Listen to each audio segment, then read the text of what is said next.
Hi viewers, ఈ వీడియోలో అయితే నేను ఆలు అండ్ క్యాప్సికమ్ ఫ్రై ఎలా తయారు చేసుకోవాలో చూపిస్తున్నాను. ముందుగా పెనం పెట్టుకోండి. పెనం వేడయ్యాక అందులోకి కొంచెం ఆయిల్ వేసి, ఆయిల్ వేడయ్యాక పోపు దినుసులు అయితే వేసుకోవాలి.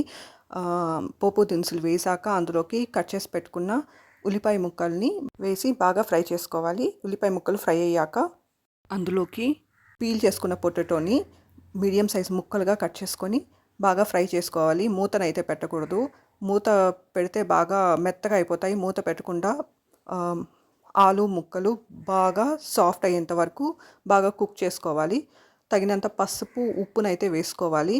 పసుపు ఉప్పు వేసాక ఆలు ముక్కలు బాగా ఫ్రై అయ్యేంత వరకు ఫ్రై చేసుకొని ఆ తర్వాత కట్ చేసి పెట్టుకున్న క్యాప్సికమ్ ముక్కల్ని వేసేసి బాగా ఫ్రై చేసుకోవాలి. మూత పెట్టి మగ్గిస్తే క్యాప్సికమ్ ముక్కలు తొందరగానే మగ్గిపోతాయి.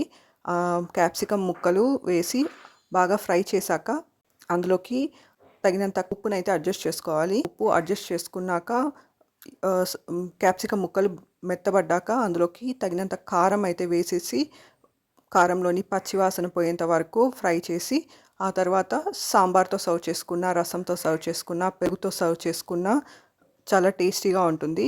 వెజిటేబుల్స్ తినని పిల్లలు కూడా చాలా టేస్టీగా తింటారు. అంత టేస్టీగా ఉంటుంది ఈ ఫ్రై. ఈ రెసిపీ చాలా టేస్టీగా అయితే ఉంటుంది.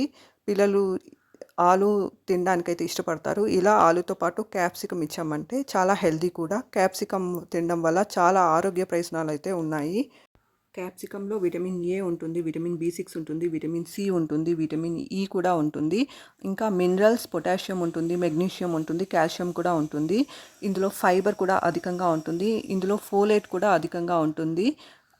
ఇంకా ఇందులో నియాసిన్, రిబోఫ్లేవిన్ ఇంకా అదర్ న్యూట్రియంట్స్ కూడా ఉంటాయి. ఇందులో ఉన్న విటమిన్ బి6 మెటబాలిజంకి ఇంకా ఇమ్యూన్ ఫంక్షన్ మెరుగుపరచడానికి ఉపయోగపడుతుంది. ఇందులో విటమిన్ సి, విటమిన్ K1 కూడా ఉంటాయి. ఇది గట్ హెల్త్, కార్డియోవాస్కులర్ హెల్త్ కూడా చాలా ఉపయోగపడతాయి. Thank you for watching my video.